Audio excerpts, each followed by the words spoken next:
Students, हम पढ़ रहे हैं एमए प्रीवियस सोशियोलॉजी का paper first, theoretical perspective in sociology. इसमें हम समाजशास्त्र सिद्धांत की प्रकृति, समाजशास्त्र में सिद्धांत का स्तर, सिद्धांत और अनुसंधान के बीच संबंध और समाजशास्त्र सिद्धांत में वर्तमान रुझान के बारे में पढ़ चुके हैं। आज के इस वीडियो में हम पढ़ेंगे सामाजिक संरचना का सिद्धांत। और सामाजिक संरचना का सिद्धांत आपके दिया गया है सिलेबस में रैडक्लिफ ब्राउन के विचार। रैडक्लिफ ब्राउन का सामाजिक संरचना का सिद्धांत समझने से पहले हमें पता होना चाहिए कि संरचनावाद या संरचनात्मक सिद्धांत क्या है। वैसे सामान्य भाषा में संरचना शब्द का प्रयोग बनावट या ढांचे से लिया जाता है। संरचना मतलब स्ट्रक्चर, एक बनावट, एक ढांचा, एक आकृति या आकार। ये एक प्रकार का प्रतिमान होता है। जब किसी भवन को बनाया जाता है तो उस भवन का ढांचा या स्वरूप एक प्रकार की संरचना कही जाती है। 16वीं शताब्दी में जाकर इस अवधारणा का प्रयोग किसी एक संपूर्ण व्यवस्था के अंगों के पारस्परिक संबंधों के साथ लिया गया। संरचना का ये प्रयोग शरीर रचना विज्ञान में अधिक हुआ। इसके बाद इसका प्रयोग राजनीतिक दार्शनिकों ने भी किया था। तो इस प्रकार से संरचना शब्द की उत्पत्ति होती है। संरचना सिद्धांत की कुछ डेफिनेशंस या परिभाषाएं दी गई है। वैसे परिभाषा के संबंध में अलग अलग विद्वानों में अलग अलग मतभेद रहे हैं, लेकिन कुछ परिभाषाएं हैं। जैसे R.K. मर्टन ने कहा है कि सामाजिक इकाइयों की क्रमबद्धता और उनकी पारस्परिक निर्भरता से उत्पन्न व्यवस्था को सामाजिक संरचना कहते हैं। तो अपनी इस परिभाषा में मर्टन ने समाज की विभिन्न इकाइयों के मध्य जो क्रमबद्धता पाई जाती है और इन इकाइयों में जो पारस्परिक निर्भरता है, एक दूसरे पर निर्भर रहती है, जिसके परिणाम स्वरूप समाज में एक अलग ही प्रकार की व्यवस्था उत्पन्न होती है, और इस व्यवस्था को ही R.K. मर्टन ने सामाजिक संरचना कहा है। वैसे समाजशास्त्र में सामाजिक संरचना शब्द का सबसे पहले प्रयोग करने वाले समाजशास्त्री हर्बर्ट स्पेंसर थे, और हर्बर्ट स्पेंसर ने अपनी पुस्तक प्रिंसिपल ऑफ सोशियोलॉजी में इसका सबसे पहले प्रयोग किया था। इनके बाद ब्रिटिश मानवशास्त्री फ्रेडरिक नेडल ने अपनी विशिष्ट संरचनावादी सिद्धांत से मानवशास्त्र और समाजशास्त्र दोनों पर अत्यधिक प्रभाव भी डाला था। एक परिभाषा दी गई है कार्ल मैनहीम की। सामाजिक संरचना अंतःक्रियात्मक सामाजिक शक्तियों का एक जाल माना है इन्होंने, जिससे अवलोकन एवं चिंतन के विभिन्न प्रणालियों का जन्म होता है। कार्ल मैनहीम अपनी इस परिभाषा में सामाजिक संरचना को सामाजिक शक्तियों का एक जाल मानते हैं। उन्होंने ये माना कि समाज में जितनी भी क्रियाएं और अंतःक्रियाएं होती हैं, उनका एक जाल ही सामाजिक संरचना को जन्म देता है। इसके अलावा पार्सन्स ने भी अपनी एक परिभाषा दी है। उन्होंने कहा है कि सामाजिक संरचना परस्पर संस्थाओं, एजेंसियों और सामाजिक प्रतिमानों, साथ ही प्रत्येक सदस्य द्वारा ग्रहण किए गए पदों और कार्यों की विशिष्ट क्रमबद्धता को कहते हैं। रैडक्लिफ ब्राउन ने अपनी परिभाषा में कहा है कि सामाजिक संरचना संस्था द्वारा परिभाषित और नियमित संबंधों में लगे हुए व्यक्तियों की एक क्रमबद्धता है। मैकाइवर और पेज ने अपनी सामाजिक संरचना की परिभाषा में कहा कि समूहों के बनने के विभिन्न तरीकों के संयुक्त रूप को ही सामाजिक संरचना कहते हैं। मतलब उन्होंने ये माना कि सामाजिक समूहों के बनने के बहुत अलग अलग तरीके होते हैं, और इन तरीकों का एक संयुक्त रूप ही सामाजिक संरचना कहलाता है। एक परिभाषा मजुमदार और मदान के द्वारा भी दी गई है।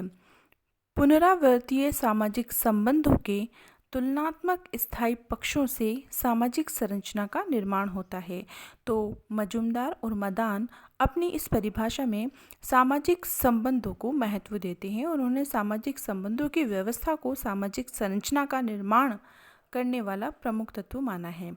तो यहाँ पर इन सभी परिभाषाओं से ये स्पष्ट हो जाता है कि सामाजिक संरचना के अलग अलग इकाइयों, समूहों, संस्थाओं और सामाजिक संबंधों से निर्मित एक प्रतिमान और क्रमबद्ध ढांचे को ही हम सामाजिक संरचना कह रहे हैं।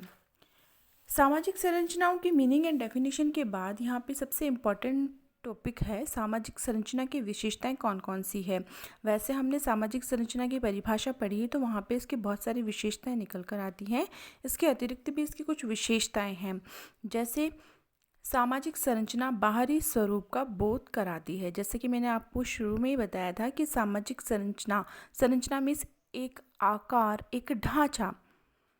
तो इससे स्पष्ट होता है कि यह समाज के बाहरी स्वरूप का हमें बोध करवाती है। सामाजिक संरचना एक अखंड व्यवस्था नहीं है, मतलब सामाजिक संरचना का कई खंडों में विभाजन किया जा सकता है। सामाजिक संरचना एक व्यवस्थित और क्रमबद्ध विन्यास है। जैसे कि मैंने आपको बताया था कि सामाजिक संरचना समाज की विभिन्न इकाइयों के मध्य पाए जाने वाली क्रमबद्धता और व्यवस्था को स्पष्ट करती है, उसके निर्माण से ही बनती है। तो यहाँ पे स्पष्ट होता है कि एक व्यवस्थित क्रम विन्यास है। सामाजिक संरचना अन्य संबंधित इकाइयों का एक व्यवस्थित स्वरूप ही है। समाज की अनेक इकाइयां हैं, अनेक भाग होते हैं जिनसे समाज की व्यवस्था मिलकर बनी होती है, जैसे कि समूह है, संस्थाएं हैं, समितियां हैं, परिस्थिति, भूमिका, ये समाज की अलग अलग इकाइयां हैं। इन इकाइयों में एक अंतः संबंध पाया जाता है जिसके परिणाम स्वरूप समाज की व्यवस्था बनती है, और समाज में जब व्यवस्था बनती है तो ये सामाजिक संरचना कहलाती है। सामाजिक संरचना एक स्थायी अवधारणा है, मतलब ये दीर्घकालीन समय तक बनी रह सकती है, एक स्थायी अवधारणा है। इसका निर्माण अनेक उपसंरचनाओं से होता है। सामाजिक संरचना स्थानीय विशेषताओं से प्रभावित होती है। जिस समाज की जैसी स्थानीय विशेषताएं होती हैं उस समाज की वैसी ही सामाजिक संरचनाएं होती हैं। इसलिए हम कह सकते हैं कि अलग अलग समाज की सामाजिक संरचनाएं अलग अलग। तो हम यहाँ पे कह सकते हैं कि सामाजिक संरचना की अनेक उपसंरचनाएं होती है और ये उपसंरचनाएं मिलकर ही समाज में व्यवस्था का निर्माण करती हैं। सामाजिक संरचना की कुछ स्थानीय विशेषताओं से प्रभावित होती हैं और इसमें विघटन के तत्व भी पाए जाते हैं। वैसे तो सामाजिक संरचना की विशेषता ये है कि ये एक स्थायी अवधारणा है, लेकिन यहाँ पे इसकी एक विशेषता हमने और पढ़ी है कि सामाजिक संरचना एक अखंड व्यवस्था नहीं है, मतलब इसका विघटन हो सकता है, इसका खंडात्मक विभाजन हो सकता है। मतलब जब समाज में इकाइयों में जो क्रमबद्धता है वो क्रमबद्धता अगर समाप्त हो जाती है, अव्यवस्था की स्थिति उत्पन्न हो जाती है, तो ऐसी स्थिति में इसमें विघटन भी हो सकता है, मतलब इसमें विघटन के तत्व भी विद्यमान होते हैं। सामाजिक संरचना के कुछ प्रमुख स्वरूप भी हैं, जैसे पार्सन्स ने अपनी पुस्तक द सोशल सिस्टम सामाजिक व्यवस्था में सामाजिक संरचना के 4 स्वरूप बताए हैं। एक है सार्वभौमिक अर्जित प्रतिमान, दूसरा है सार्वभौमिक प्रदत्त प्रतिमान, तीसरा है विशिष्ट अर्जित प्रतिमान और चौथा है विशिष्ट प्रदत्त प्रतिमान। टॉलकट पार्सन्स के द्वारा प्रस्तुत वर्गीकरण 4 प्रकार के सामाजिक मूल्यों पर आधारित है। इनका है, पहला है सार्वभौमिक सामाजिक मूल्य, दूसरा है विशिष्ट सामाजिक मूल्य, तीसरा है अर्जित सामाजिक मूल्य और चौथा है प्रदत्त सामाजिक मूल्य। सार्वभौमिक सामाजिक मूल्य से यहाँ पे तात्पर्य है कि ऐसे सामाजिक मूल्य जिन्हें प्रत्येक समाज में सभी स्थान और समय में अपनाया गया हो, ऐसे सामाजिक मूल्यों को हम कहते हैं सार्वभौमिक सामाजिक मूल्य। विशिष्ट सामाजिक मूल्य कुछ अलग अलग समाजों के हैं, विशिष्ट समाजों के कुछ विशिष्ट सामाजिक मूल्य होते हैं। अर्जित सामाजिक मूल्य ऐसे सामाजिक मूल्य जिन्हें हम अपने गुणों और योग्यता के आधार पर अर्जित करते हैं, और प्रदत्त सामाजिक मूल्य ऐसे सामाजिक मूल्य होंगे जिन्हें हम अर्जित नहीं करते हैं बल्कि जो हमें जन्म से समाज द्वारा प्रदान किए जाते हैं, ऐसे सामाजिक मूल्य प्रदत्त सामाजिक मूल्य होंगे। इन्हीं 4 मूल्यों के आधार पर टॉलकट पार्सन्स ने अपनी सामाजिक संरचना के 4 प्रतिमानों या 4 प्रारूपों के बारे में बताया है। जैसे कि इन्होंने अपनी पुस्तक सोशल सिस्टम में 4 सामाजिक प्रतिमान बताए हैं: सार्वभौमिक अर्जित मूल्य, सार्वभौमिक प्रदत्त मूल्य, प्रदत्त प्रतिमान, विशिष्ट अर्जित प्रतिमान और विशिष्ट प्रदत्त प्रतिमान।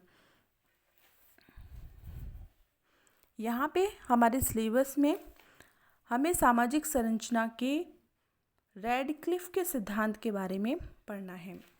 रैडक्लिफ के विचार सामाजिक संरचना के संबंध में क्या हैं? रैडक्लिफ ब्राउन जो सामाजिक मानवशास्त्र के प्रणेता कहे जाते हैं, इन्होंने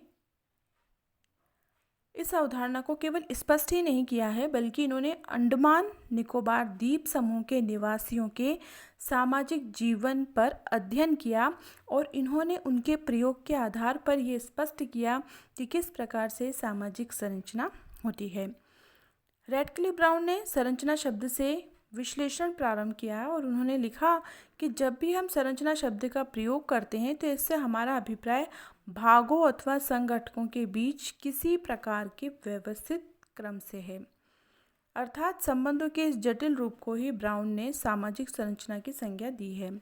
और सामाजिक संरचना का अर्थ स्पष्ट करते हुए एक और विशेष बात पर उन्होंने बल दिया है। वे कहते हैं कि संरचना हमें दो रूपों में दिखाई देती है। पहला है, प्रथम तो वह जो किसी निश्चित समय बिंदु पर मूर्त यथार्थ के रूप में हमें वास्तव में विद्यमान दिखाई देती है, और दूसरा वह जिसमें संरचनात्मक स्वरूप जिसका अवलोकनकर्ता वर्णन करता है। तो यहाँ पे ब्राउन ने सामाजिक संरचना के दो रूप बताए हैं। एक रूप वह है जिसमें अवलोकनकर्ता संरचनात्मक स्वरूप को देखता है उद्देश्यपूर्ण तरीके से और उसके बाद वो उसका वर्णन करता है, और एक वह जो किसी निश्चित समय बिंदु पर मूर्त यथार्थ के रूप में हमें वास्तव में विद्यमान दिखाई देती है। रैडक्लिफ ब्राउन ने अपने सिद्धांत में सामाजिक संरचना की कुछ विशेषताएं भी बताई हैं। ब्राउन ने कहा है कि सामाजिक संरचना की महत्वपूर्ण विशेषता है अवलोकन किया जा सकने वाला यथार्थ। मतलब संरचना वह है जिसका हम अवलोकन कर सकते हैं, ऑब्जर्वेशन कर सकते हैं, जिसे हम देख सकते हैं और उसका वर्णन भी हम कर सकते हैं। इसके साथ ही इन्होंने इसके एक अमूर्त स्वरूप कहा है। सामाजिक संरचना का अमूर्त स्वरूप है। जैसे कि हमें पता है कि समाज अमूर्त है क्योंकि समाज सामाजिक संबंधों का एक जाल कहा जाता है और सामाजिक संबंधों को देखा नहीं जाता, केवल उसे अनुभव किया जा सकता है। ठीक उसी प्रकार से समाज के भांति ही समाज की जो सामाजिक संरचना है वो भी अमूर्त है। सामाजिक संरचना में निरंतरता और स्थायित्व के तत्व भी होते हैं। ये सामाजिक संरचना निरंतर रूप से और स्थायी रूप से समाज में बनी रहती है, और इसकी जो निरंतरता है वो गत्यात्मक निरंतरता है, मतलब गतिशीलता वाली निरंतरता। सामान्य स्वरूपों से ये संबंधित होती है और इसके कुछ स्थानीय आयाम भी होते हैं। सामाजिक संरचना सामाजिक व्यक्तित्व की एक महत्वपूर्ण अवधारणा कही जा सकती है और ये प्रकारों से संबंधित होती है। समाज की अलग अलग इकाइयों के द्वारा जो भी महत्वपूर्ण प्रकार्य किए जाते हैं उन प्रकारों से ही ये निर्मित होती है। सामाजिक संरचना के रैडक्लिफ ब्राउन ने कुछ महत्वपूर्ण तत्व भी बताए हैं, जैसे कि समूह सामाजिक संरचना का एक महत्वपूर्ण तत्व है। सामाजिक संबंध जिनके जाल को हम समाज कहते हैं, सामाजिक संबंधों के जाल को समाज कहा जाता है, इसलिए सामाजिक संरचना का महत्वपूर्ण तत्व सामाजिक संबंध भी हैं।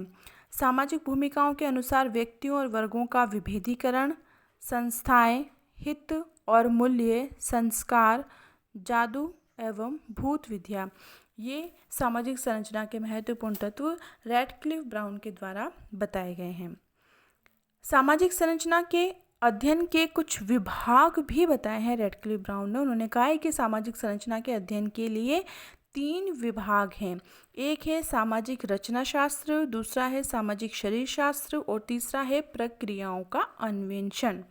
तो इस प्रकार यहाँ पर यह स्पष्ट है कि रैडक्लिफ ब्राउन ने प्रतिपादित सामाजिक संरचना की अवधारणा अपने में एक पूर्ण अवधारणा माना है, जो अनुभविक अध्ययन के लिए एक आदर्श प्रस्तुत करती है और जिसके प्रयोग द्वारा किसी समाज के सामाजिक जीवन का अध्ययन और विश्लेषण सुगम बन जाता है।